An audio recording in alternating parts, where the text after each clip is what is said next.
In this section, we're going to introduce the concept of the structural strange attractor. Oh, sounds so fancy, doesn't it? Strange attractor. Now, in the last two sections, we've been discussing some of the processes, and we've been using structures kind of as examples and teaching tools. Now we're going to shift to put the emphasis on the structures, and our examples will be process. It's all one thing in the big sense, but looking through these different lenses, these different perspectives, brings insight. I'd like to read to you a couple of quotes. The first one is from Robert Fritz's book, The Path of Least Resistance.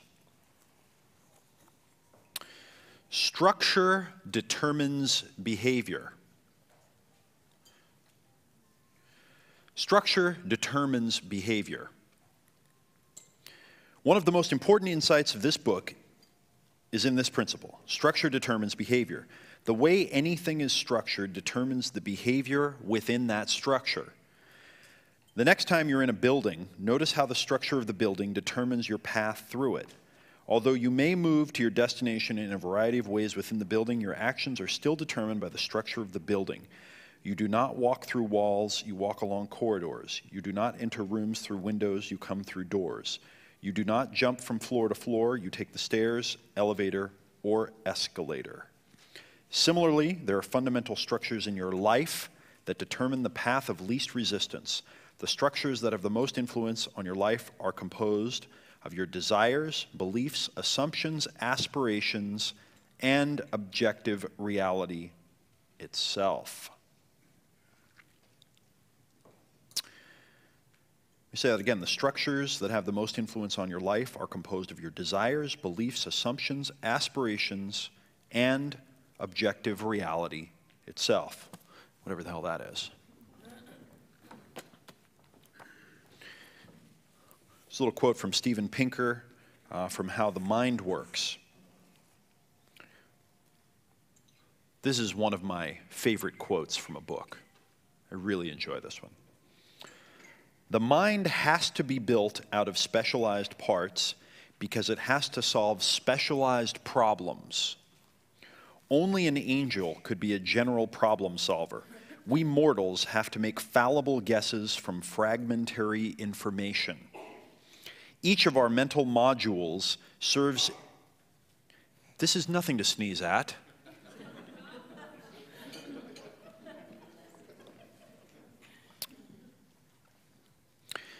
Each of our mental modules solves its unsolvable problem by a leap of faith about how the world works, by making assumptions that are indispensable but indefensible, the only defense being that the assumptions worked well enough in the world of our ancestors. I got to read that one again, all right? I'm just going to read that one again. By the way, Get How the Mind Works, page 30. Awesome. If you want to see somebody take apart the whole thing, like and really drill down into some of the mind structures, this book will blow your mind. Remember how I said that depending on who you're talking to or who you're reading or kind of the theory you're looking at, the mind has somewhere in the neighborhood of 100 to 1,000 different mechanisms that are in there. Again, depending on how you look at it. So keep that in mind as I read this again. 100 to 1,000 mechanisms. The mind has to be built out of specialized parts because it has to solve specialized problems. Only an angel could be a general problem solver. We mortals have to make fallible guesses from fragmentary information. Fallible guesses from fragmentary information. Each of our mental modules solves its unsolvable problem by a leap of faith about how the world works, by making assumptions that are indispensable but indefensible. The only defense being that the assumptions worked well enough in the world of our ancestors. They worked well enough. They got the job done. We don't live in that world anymore. We live in a different world. And those leaps of faith and those modules, combined with some of these internal and external factors, and now the structures that we're going to be discussing, they really tend to lead us astray. They tend to lead us astray. One of the things that you'll hear me talking more about in the future of this program, you'll hear Wyatt talking about as well, is that things like thoughts, desires, failure, success, these are not things that we do. They're things that kind of happen on their own. Structure determines behavior. Structure determines behavior. So we use the analogy of the jet airplane flying with a guidance system on autopilot. It's got a computer, it has a map, it has huge high-thrust jet engines that are pushing it. And you can grab the wheel and you can turn it a little bit, but the autopilot's still kind of running the show. We're going to introduce a couple of new elements now. Turns out that the plane isn't just running on a map. It doesn't just have a computer with some viruses and some bugs and some big jet engines, but it also is dynamically responding to, compensating for, and adjusting to external structural elements, things outside of itself. We might call these strange attractors and strange repellents. Now, a strange attractor it's a term for kind of an omega point, something in the future or something that's outside of time that's drawing us or elements toward it. And a strange repeller, which I made that term up. I don't know, is that can I say that? A strange repeller? All right. And a strange repeller is also something that kind of exists outside of this temporal reality that's holding things back or pushing them away. So the way I like to imagine this is the plane is flying through a reality where there are invisible, undetectable to the human system, strange attractors and repellers that are placed all around, and the plane is flying through them, getting pulled towards some, getting pulled away from others, okay? Magnets in the sky. And as we fly on the plane, it's shifting back and forth, okay? Sometimes it's jarring, but usually it's pretty smooth, and it's kind of just smooth enough that as the plane is flying and as it's responding to all these strange attractors and strange repellers, that we are almost kind of entertained by the whole thing. Like, wow, look at how smart this thing is. Must be some intelligence going on here. I didn't know that this is how you got from LA to New York, but okay, wow, that's kind of cool. But these structures that the plane is flying through determine its behavior. Okay, they determine its behavior. These are a lot of the pipes. Okay, these are the paths. These are the roads. These are the rails that it runs on. Unlike traditional structures, the kinds that we're used to understanding, like pipes and riverbanks and rails that trains run on, these are invisible and dynamic. They're dynamic. They change over time, and they change real time. It would be like a pipe that was completely flexible that you could turn into any shape that you wanted while the water was going through it. And it could interact with the shapes of other pipes. I know it sounds a little bit confusing. So we're going to use another analogy to help our minds get there to understand what we're dealing with. So you remember I said we have three brains, not one brain. We have a reptilian physical brain, we have an emotional mammalian brain, and we have a logical thinking cortex brain. And these three all operate together. Right? They battle it out a lot of times. They don't communicate with each other very well. But overall, they operate as one system. Each of them moves toward and away from very specific things, different things, because they're operating in different realms of reality, different dimensions, really. The physical brain and the physical body, this physical brain-body mechanism that we have, it moves toward physical pleasure, things like a full belly, sex, and it moves away from pain, things like hunger, wounds, etc. The emotional brain and the emotions that make this emotional system, it moves toward happiness, love. It moves away from fear,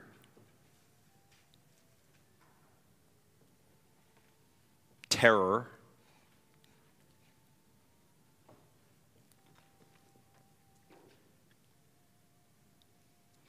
The logical system, right, the logical brain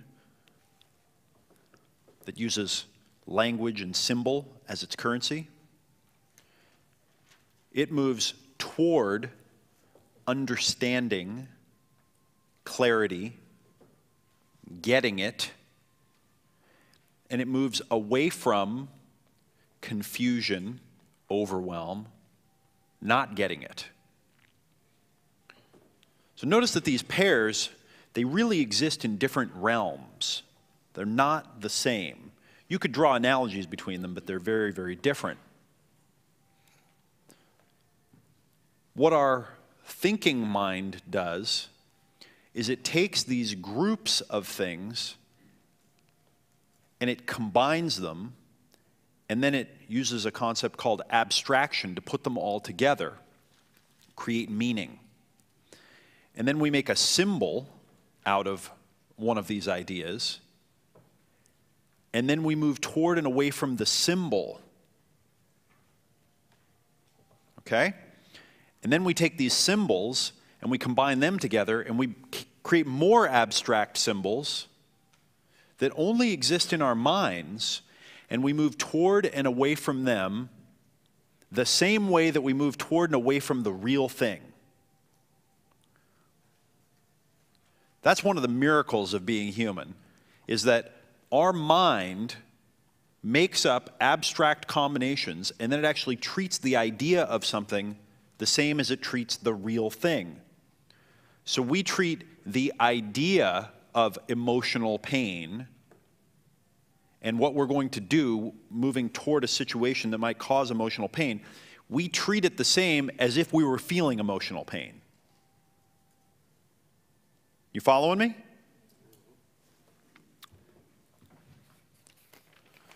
So I'm going to introduce an analogy here that we're going to call good mountain and bad mountain. Good mountain and bad mountain, and the three-brain mountain range. Okay, good mountain and bad mountain and the three-brain mountain range. And what we've got down here in the kind of in the foothills is we actually have the three brains, toward and away from. So I'll just read these to you, and they're the things that I was just talking about, actually. So over here on the toward side and on the physical side, we move toward things like sex, food, right? Affection. We move toward, on the emotional side, love, excitement. These are positive experiences for us. On the mental side, we move toward clarity. Over on the away from side, physically, we move away from things like wounds and hunger right? On the emotional side, we move away from things like terror, shame, guilt, the negative emotions. On the logical side, we move away from things like confusion and overwhelm. And again, things that I was just talking about. But what's really interesting is that the mind combines these and rolls them up into concepts. Okay, concepts. So, on the physical side, we move toward. So, what do sex and food have in common? A higher order concept called pleasure. Physical pleasure. And you might say, well, everyone loves pleasure. Do you like pleasure? I like pleasure. But we all mean different things by it. We wrap things like love and excitement up into a term we call happy. These are happy emotions, positive emotions. Happy. We take concepts like clarity or understanding, and we generalize them to makes sense.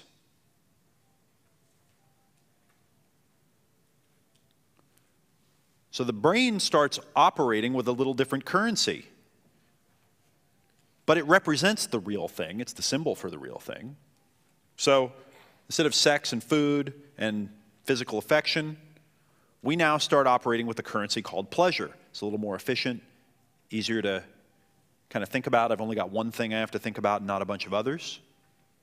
Instead of operating with love and excitement, we operate with happy. Instead of clarity and understanding, we get makes sense.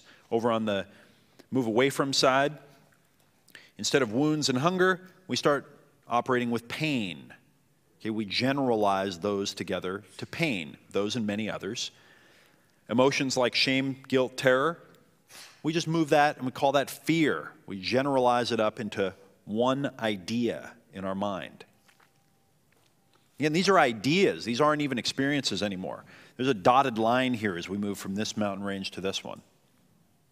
This is the real thing, so to speak. This is what we actually experience out in the real world. These are all ideas. Shame, guilt, terror turns into fear. Confusion, overwhelm, inundation, right? This doesn't make sense. I don't get it. So do you get that these things here are the real thing, right? That it's different to say, I had sex, than it is to say, I experienced pleasure. Because I experienced pleasure is conceptual, I had sex is the real thing. Well, in this day and age, it doesn't always mean the real thing, but it's another conversation for another time. And then what we do is we take these whole swaths of ideas, because now it's in the idea realm, and we generalize those up to even more abstract ideas. So we take pleasure, happy, and make sense, and we call that good. We take pain, fear, doesn't make sense, and we roll that up and we call that bad. And these are the objective terms that we use to describe it. Like, we think these are like actually the definitions. There's a subjective version of these too. Anybody know what it is? Right and wrong. These are our judgments. And so we say things like, those two people had sex.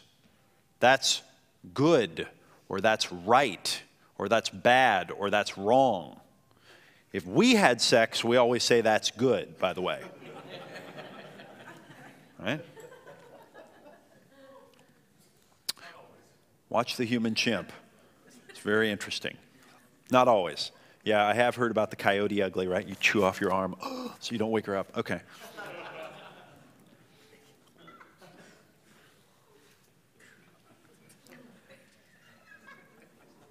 You haven't heard of Coyote Ugly? Come on, there was a movie made Coyote Ugly. No? All right.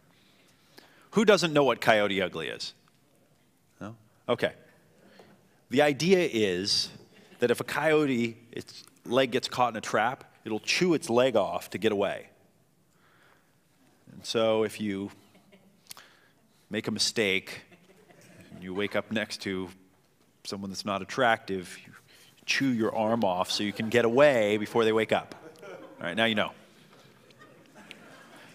Depending on how unattractive, that could either be good or it could be bad. In either case, it's wrong. Okay. Now, what I love about this whole thing right here is that this happens all by itself. This happens all by itself, outside of our awareness, right? No one ever showed us this in school. This is just what human brains do. This is incredibly powerful, by the way. It has massive benefits, okay? Especially 100,000 years ago, especially. Because we could roll this up to this, and then we could unpack this in many different ways. Very valuable.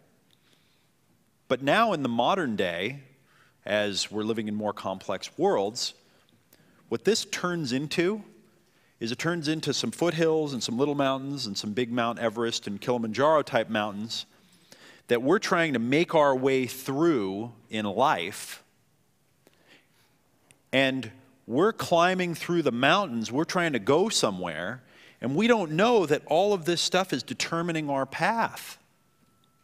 We think, oh, okay, you know what? Well, I got to get over there, so I'm going to make my way through this little mountain pass here, and oh, that looks like a good way I can go, so let me go there. And we somehow have the illusion that because we're choosing whether to go this way or that way, that we're in control of the situation. And we don't know that we're this little ant climbing through the Himalayas. If we were to use this, if we were to take this and map it over to our airplane flying on autopilot analogy, these would all translate into invisible, dynamic, moving, interactive elements that are all connected to each other and communicating with each other. And the plane is flying, and some of them are big, so it takes a big bank over to here. And some of them are small. It's just a little gentle. But they're all over the place out there. And when we meet another person, they're covered with these. And we have them coming up inside of us all. And I mean, have you ever noticed when you meet another human being that you don't know, right? You're meeting them for the first time, that there's a certain kind of activation that happens to your whole system? You get activated. You're on. You kind of got to check them out, see what they're up to. What kind of person are they? Do they like me? When humans met, humans that didn't know each other 100,000 years ago, you had about, a half a second to figure out, okay, there's another creature because it's moving. Is it human or non-human? Is it my species? Does it want to mate with me? Does it want to kill me? Is it going to attack me? And you got to figure all this out in a half second. Right? So all this stuff, when I say chimping as a process, the process of chimping is having all of these things dynamically running inside of us and outside of us, these structures, and trying to navigate our way through them as they're just happening and just trying to keep it together. Okay, so we're all navigating through this. We're going through Good Mountain and Bad Mountain and the Three-Brain Mountain Range. We're flying in the plane. Probably the most interesting part is we're trying to act like we've got it all together. It's cool. Totally under control. When right below the surface, right, we all have a layer that's running of angst, anxiety, fear, that's so tremendous. Like, if we could just get a window in there just for 1 second, it would cause a lot of fear. Just looking at it, just a quick glance out of it. So this is the power of structure, right? This is what the structures are up to. So what are the most powerful structures? Okay, Fritz talked about some of them. I'm going to talk about a few of our internal structures now. And then later we'll talk about some of the external structures. It's like a bonus that we get them on the inside too, isn't it? It's like a free bonus. We talked about biases earlier, right? I got into biases. You can really think of those as structures. And we talked about some of the behaviors that they cause. So you can put biases in there. Probably my favorite types of structures in a human are what are called beliefs. Beliefs. We'll do some exercises around beliefs later in the program. There are many types of beliefs. Some of my favorite types of beliefs are, number one, what reality is and how it works. Number two, what I am, who I am, and how I work. And number three, cause and effect beliefs. How individual things work.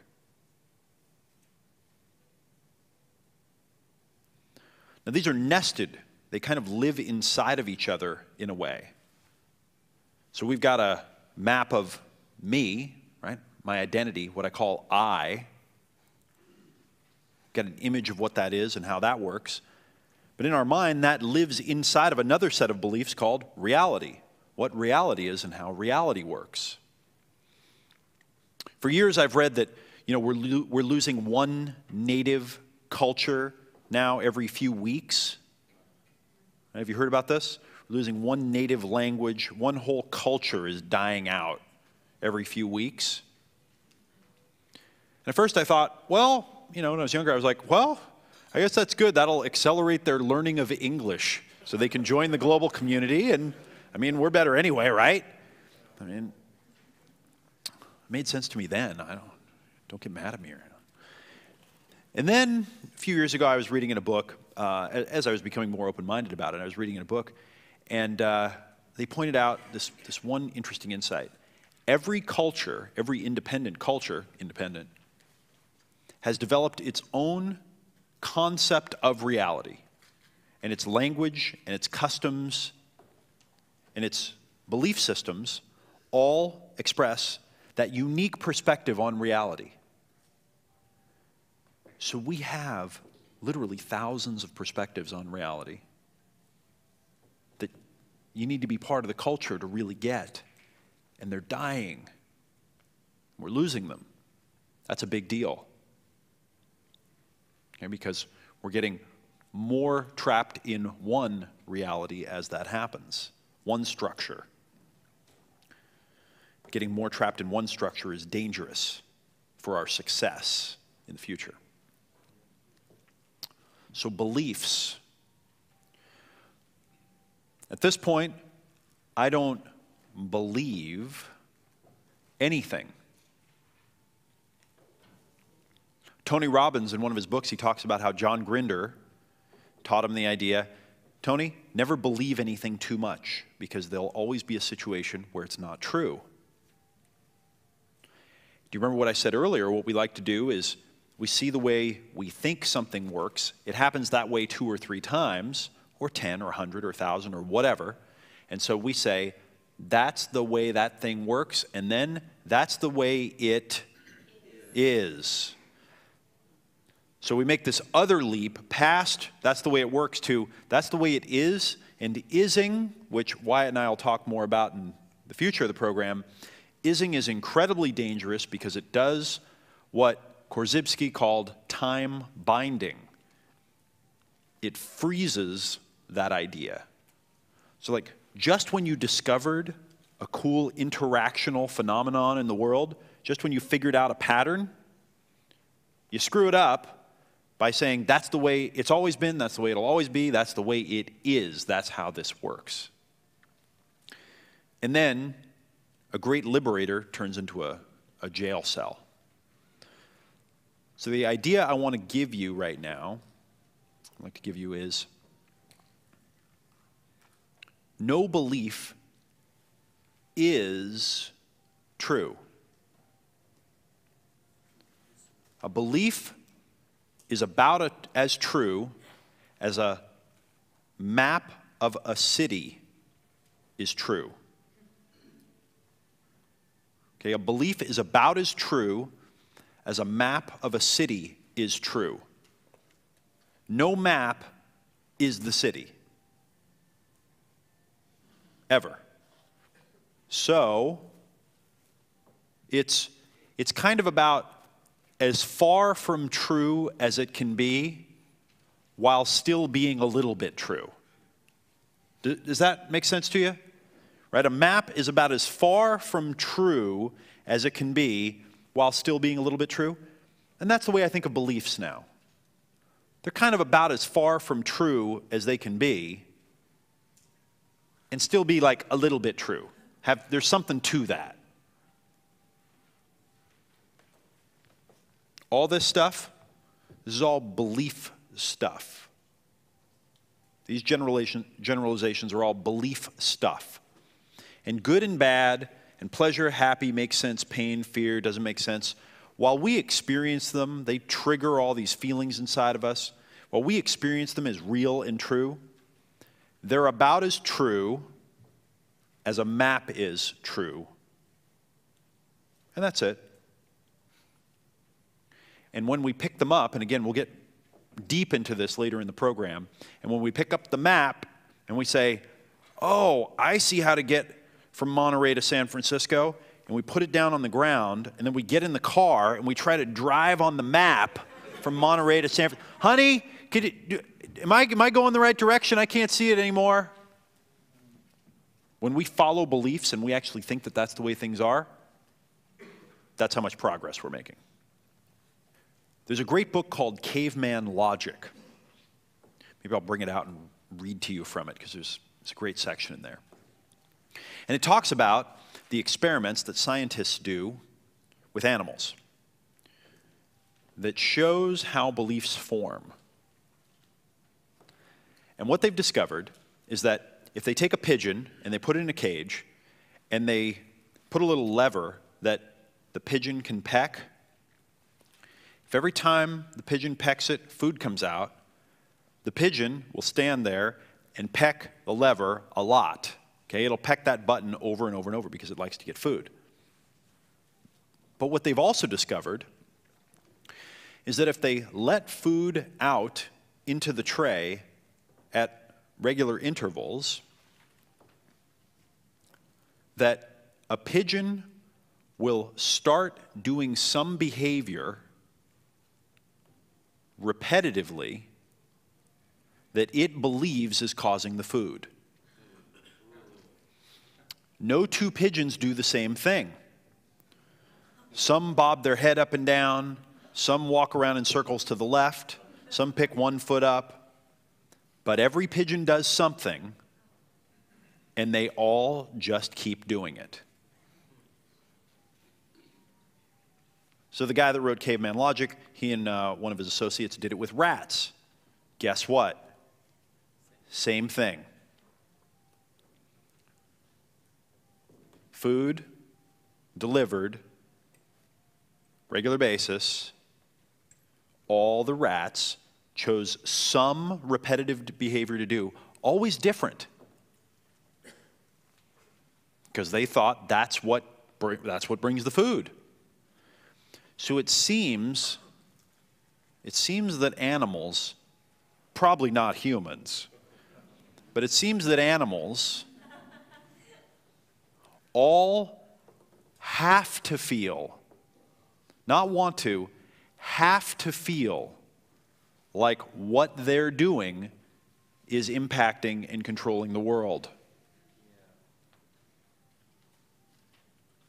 Now, what happens when you take an animal and you put a really abstract, highly intelligent brain in it, and then you put it in a world where it has this plethora of different things that it likes and doesn't like?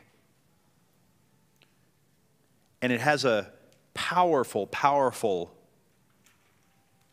ability to create story and to recontextualize and to create narrative. What do you think happens? Fox News. Bingo.